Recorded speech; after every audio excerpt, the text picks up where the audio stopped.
ശ്രീകോവിലിൻ്റെ മറ്റൊരു എപ്പിസോഡിലേക്ക് എല്ലാവർക്കും സ്വാഗതം. കൂടോത്തരം എന്നതിനെക്കുറിച്ച് നമ്മൾ മുൻപൊരു വീഡിയോ ഇട്ടിട്ടുണ്ടായിരുന്നു. അപ്പോൾ ഇന്ന് നമ്മൾ പറയാൻ പോകുന്നത് ഏതെങ്കിലും ഒരു വ്യക്തി നമുക്ക് എന്തെങ്കിലും തരത്തിലൊരു നെഗറ്റീവ് എനർജി പാസ് ചെയ്യുന്നുണ്ട്, അതല്ല എന്നുണ്ടെങ്കിൽ നമ്മുടെ വളർച്ചയിൽ ഒരു വിലങ്ങുതടിയായി നിൽക്കുന്ന ആളുകൾ, അതെങ്ങനെയാണ് നമുക്ക് ചുറ്റിലുള്ളവരിൽ നിന്നും നമുക്ക് മനസ്സിലാക്കാൻ കഴിയുക എന്നുള്ളതിനെക്കുറിച്ചാണ്. അതായത് ഏതെങ്കിലും തരത്തിൽ കൂടോത്രം ചെയ്യുകയോ അതല്ലെങ്കിൽ നമുക്ക് വേണ്ടി നെഗറ്റീവ്ലി പ്രാർത്ഥിച്ചു വെച്ചിട്ടുള്ള ആളുകളോ, അതല്ല എന്നുണ്ടെങ്കിൽ നമ്മുടെ സൗഹൃദങ്ങളിൽ പോലും നമുക്ക് തിരിച്ചറിയാൻ പറ്റാത്ത ദുഷ്ടശക്തികളുള്ള മനസ്സുകളുണ്ടാവും. അപ്പോൾ അത് ആരൊക്കെയാണെന്ന് മനസ്സിലാക്കാൻ വേണ്ടിയിട്ടുള്ള കുറച്ച് ടിപ്സും കാര്യങ്ങളാണ് ഞാൻ ഇന്ന് പറയാൻ പോകുന്നത്. ടിപ്സ് അല്ല, അതാണ് ചില ലക്ഷണങ്ങളാണ് ഞാൻ പറയാൻ പോകുന്നത്. അപ്പോൾ കാര്യം ഇതാണ്, നമ്മൾ നന്നാവുന്നതിൽ അസൂയപ്പെടുന്നവരോ അല്ലെങ്കിൽ നമ്മുടെ വളർച്ച ഉള്ളുകൊണ്ട് പുറമേ വാക്കുകൊണ്ട് നമ്മളെ സന്തോഷത്തോടെ ചേർത്ത് പിടിക്കുകയും നമ്മുടെ വളർച്ചയിൽ സപ്പോർട്ട് ചെയ്യുകയും ഒക്കെ ചെയ്യുന്നതായിട്ട് ഫലിപ്പിക്കുകയും എന്നാൽ ഉള്ളുകൊണ്ട് നമ്മൾ വളരരുതെന്നും നമ്മളോട് കടുത്ത ശത്രുത നടക്കുകയും ചെയ്യുന്ന ആളുകളെ തിരിച്ചറിയാൻ വേണ്ടിയിട്ടാണ് അത്തരം ആളുകൾ നമ്മുടെ അടുത്തേക്ക് വരുമ്പോൾ തന്നെ നമുക്ക് ഏതെങ്കിലും തരത്തിൽ ഒരു ക്ഷീണം അനുഭവപ്പെടുക.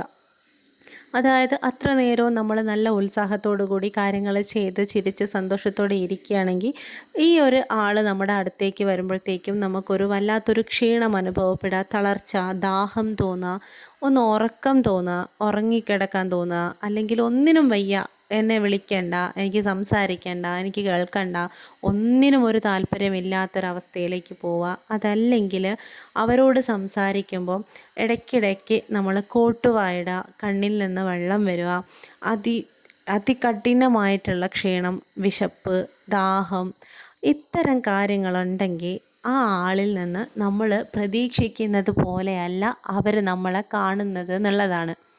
ഇതോടൊപ്പം തന്നെ ഇത്തരത്തിലുള്ള ആളുകൾ നമ്മുടെ അടുത്തേക്ക് വരുന്ന സമയത്ത് നമുക്കൊരു ബാഡ് സ്മെല്ല് ഫീൽ ചെയ്യുകയാണ്.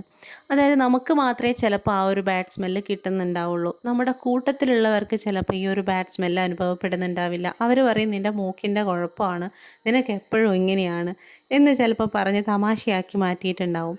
എന്നാൽ നമുക്ക് നെഗറ്റീവ്ലി ചിന്തിക്കുന്ന ആരെങ്കിലും, നമ്മളെക്കുറിച്ച് നമ്മളെ ഉന്നമനത്തിന് വേണ്ടി ആഗ്രഹിക്കാണ്ട് കരിങ്കണ്ണോടുകൂടി നോക്കുന്ന ആരെങ്കിലും നമുക്ക് ചുറ്റിലും ഉണ്ടെങ്കിൽ നമുക്ക് ആ ഒരു ബാഡ് സ്മെല്ല്, ഇതിപ്പോൾ കൂട്ടത്തിൽ നിൽക്കുന്ന കാര്യമല്ല, ഒരാൾ ഒറ്റയ്ക്ക് തന്നെ നമ്മളോട് സംസാരിക്കുമ്പോൾ നമുക്കൊരു ബാഡ് സ്മെല്ല്, നമുക്ക് അവരോടൊരു ഇറിറ്റേഷൻ ഫീൽ ചെയ്യാം, അത്തരത്തിൽ തോന്നുന്നുണ്ടെങ്കിൽ അതും ഇതിനൊരു ലക്ഷണമാണ് കേട്ടോ.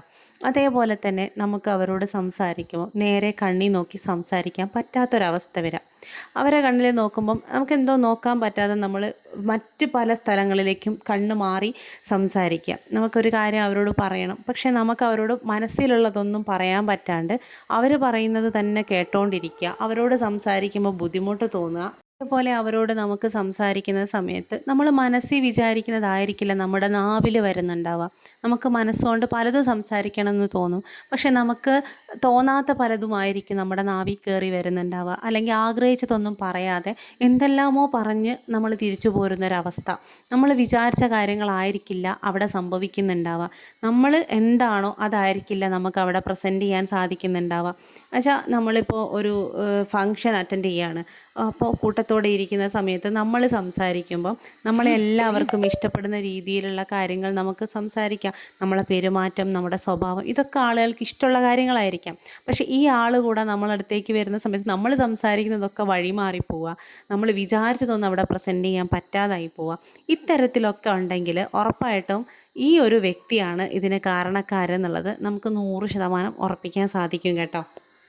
ഓക്കെ, നമുക്കിപ്പോൾ ഇതിങ്ങനെയാണ് എന്നുള്ളത് കാര്യം മനസ്സിലായി. ഈ ഒരാളിൽ നിന്നാണ് നമുക്കിതൊക്കെ ഫീൽ ചെയ്യുന്നത് എന്നുള്ളത് നിങ്ങൾക്ക് തിരിച്ചറിയാൻ സാധിച്ചു എന്ന് വയ്ക്കാം. ഇതെങ്ങനെ നമുക്ക് തരണം ചെയ്യാൻ സാധിക്കും, അതാണല്ലോ അടുത്തത് നമ്മൾ നോക്കേണ്ടത്.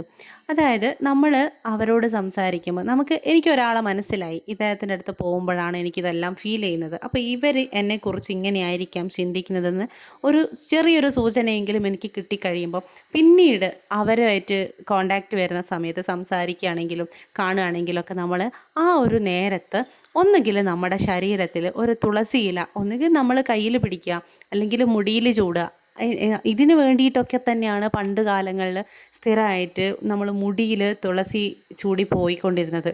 പുരുഷന്മാരാണെങ്കിൽ ചെവിയിൽ തുളസി ഇല ഇറുക്കി വെച്ച് പോകുന്നത്. അതൊക്കെ നമ്മൾ ഇങ്ങനത്തെ കാര്യങ്ങളിൽ നിന്ന് ഒരു സ്വയം രക്ഷയ്ക്ക് വേണ്ടിയിട്ടായിരുന്നു ചെയ്തുകൊണ്ടിരുന്നത്.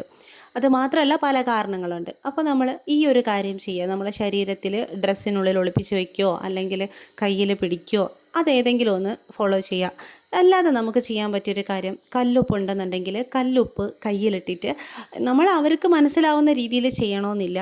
നമ്മളത് കയ്യിലിട്ട് ജസ്റ്റ് ഇങ്ങനെ തിരുമ്മിക്കൊണ്ടേയിരിക്കുക, കല്ലുപ്പ് ഇങ്ങനെ തിരുമ്മിക്കൊണ്ടിരിക്കുക, അത്തരത്തിൽ എന്തെങ്കിലും ചെയ്യുക. അതല്ല എന്നുണ്ടെങ്കിൽ കർപ്പൂരം നമ്മൾ കയ്യിലിട്ട് തിരുമ്മിയ ശേഷം ഇടയ്ക്കിടയ്ക്കൊന്ന് അവരുടെ സ്മെല്ലിനെ ഓവർകം ചെയ്യാൻ വേണ്ടി നമ്മൾ ഈ അവരുടെ സ്മെല്ല് ചെയ്യാതിരിക്കുക. അതാണ് നമ്മുടെ ലക്ഷ്യം. അതായത് നമ്മൾ ഈ ഒരു കർപ്പൂരം കയ്യിലിട്ട് തിരുമ്മിയ ശേഷം ജസ്റ്റ് മൂക്കിനടുത്ത് വെച്ചിട്ട് ഇങ്ങനെ മണത്തുകൊണ്ടിരിക്കുക. അല്ലെങ്കിൽ അവരോട് സംസാരിക്കുന്ന ആ സമയത്ത് പറ്റുന്ന സാഹചര്യമാണെങ്കിൽ വീട്ടിനകത്തൊക്കെ ആണെന്നുണ്ടെങ്കിൽ എന്തെങ്കിലും നല്ല സ്മെല്ലുള്ള ചന്ദനത്തിരിയോ കുന്തിരിക്കോ അങ്ങനെ എന്തെങ്കിലും പുകച്ച് വീട്ടിലവിടെ വെച്ചേക്കുക. കർപ്പൂരം അങ്ങനത്തെ എന്തെങ്കിലുമൊക്കെ പുകച്ചുകൊണ്ടിരിക്കുക. ഇതൊക്കെ നമുക്ക് ചെയ്യാൻ സാധിക്കുന്നതാണ്. പിന്നെ ഈ കൂടോത്രം അല്ലെങ്കിൽ ഇത്തരത്തിലുള്ള പ്രാർത്ഥനകളുടെ ഒരു പ്രത്യേകത എന്ന് പറയുന്നത് ആ ഒരു താൽക്കാലിക സമയത്ത് ഇത് ഫലിക്കുക എന്ന് വെച്ച് കഴിഞ്ഞാൽ നമ്മുടെ ജീവിതത്തിൽ നമുക്ക് പല സമയമാണ്. നല്ല സമയം ഉണ്ടാവും, മോശപ്പെട്ട സമയം ഉണ്ടാവും. ഇതൊക്കെ നമുക്ക് മാറി മറിഞ്ഞു വരും. നമ്മുടെ മോശപ്പെട്ട സമയത്താണ് ഒരാൾ നമുക്കെതിരെ ഇങ്ങനെ ചിന്തിക്കുന്നതെന്ന് വെച്ചാൽ ആ സമയത്ത് നമുക്ക് ചെറുതായിട്ട് അതൊന്ന് ഫലിക്കും. നമ്മുടെ പ്രാർത്ഥനയും കാര്യങ്ങളൊക്കെ വിദൂരമായിരിക്കുന്ന ഒരു സമയം കൂടിയാണെന്നുണ്ടെങ്കിൽ ഉറപ്പായിട്ടും നമുക്ക് ഫലിക്കും. പ്രാർത്ഥന കൊണ്ടും നാമജപം കൊണ്ടും നമുക്കിതിനെ ഓവർകം ചെയ്യാൻ പറ്റും. അത് നിരന്തരം പ്രാർത്ഥിക്കുന്ന ഒരാളെ പിന്നെ ഇങ്ങനത്തെ ഒരു കാര്യങ്ങളും ബാധിക്കുന്നേയില്ല, ജപമുള്ള ആൾക്കാർക്ക്. പക്ഷേ ഇതല്ലാത്ത സമയത്ത് ബാധിക്കും. എന്നാൽ ഇത് സ്ഥിരമായിട്ട് ഇവർക്ക് തന്നെ ഭവിച്ചുകൊണ്ടിരിക്കുന്ന ഒരു കാര്യമല്ല. തീർച്ചയായിട്ടും ഇതൊരു ബൂമറാങ്കാണ്.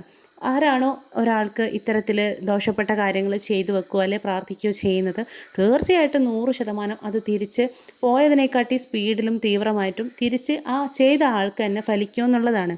ഇത് അറിഞ്ഞു വെച്ചിട്ടും ഇവർ ചെയ്തു പോവുകയാണ് താൽക്കാലികമായ ഒരു സന്തോഷത്തിന് വേണ്ടിയിട്ട്. അപ്പോൾ ഇങ്ങനെയൊക്കെ നമുക്കിതിനെ ഓവർകം ചെയ്യാൻ പറ്റുന്നതാണ്. ഓക്കെ, ഇത്തരക്കാരോടുള്ള സമ്പർക്കത്തിൽ നിന്ന് നമ്മളൊന്ന് മാറിയ ശേഷം, അതായത് അവർ വന്ന് സംസാരിച്ചു, അവർ പോയതിന് ശേഷം നമുക്ക് കുറച്ചുകൂടെ ഒരു ധൈര്യത്തിന് ആ ഒരു നെഗറ്റീവ് എനർജിയിൽ നിന്ന് നമ്മുടെ ശരീരത്തിനെ സംരക്ഷിക്കാൻ വേണ്ടി, മനസ്സിനെ സംരക്ഷിക്കാൻ വേണ്ടി നമുക്ക് ചെയ്യാവുന്ന മറ്റൊരു കാര്യമാണ് ചെറുനാരങ്ങ ഉപ്പിട്ട വെള്ളം കുടിക്കുക എന്നുള്ളത്. അത് നമ്മൾ ക്ഷീണം അകറ്റാൻ വേണ്ടി മാത്രം കുടിക്കുന്ന ഒരു കാര്യമല്ല കേട്ടോ. ഈ ഉപ്പ് ചെറുനാരങ്ങ എന്നൊക്കെ പറയുന്നത് നെഗറ്റീവ് എനർജീനെ തുരത്തി ഓടിക്കാൻ ഇതിലും ബെസ്റ്റായിട്ട് മറ്റൊന്നില്ല എന്ന് തന്നെ വേണം പറയാനായിട്ട്. അപ്പോൾ അത്തരത്തിലുള്ള കാര്യങ്ങളും കൂടെ ചെയ്തു കഴിഞ്ഞാൽ നമുക്കിതിൽ നിന്ന് പിടിച്ചു നിൽക്കാൻ സാധിക്കും. അപ്പോൾ വീഡിയോ നിങ്ങൾക്ക് ഉപകാരപ്പെട്ടു എന്ന് തോന്നുന്നു. ഇത്തരത്തിലുള്ള വീഡിയോ നിങ്ങൾക്ക് ഇനിയും കാണാൻ താല്പര്യമുണ്ടെങ്കിൽ തീർച്ചയായിട്ടും വീഡിയോ ഒന്ന് സബ്സ്ക്രൈബ് ചെയ്യുക. കാരണം എങ്കിൽ മാത്രമാണ് പിന്നീടുള്ള വീഡിയോസ് നിങ്ങളിലേക്ക് എത്തുള്ളൂ. അതല്ലാന്നുണ്ടെങ്കിൽ ഈ ഒരു വീഡിയോ കണ്ടതോട് കൂടിയിട്ട് പിന്നീട് നമ്മുടെ ചാനലിൽ നിങ്ങൾക്ക് സജഷൻ വരണമെന്നില്ല. അപ്പോൾ ആദ്യമായിട്ട് കാണുന്നവരാണെന്നുണ്ടെങ്കിൽ ദയവായി ഒന്ന് സബ്സ്ക്രൈബ് ചെയ്ത് സപ്പോർട്ട് ചെയ്യുക. നിങ്ങളുടെ അഭിപ്രായങ്ങളും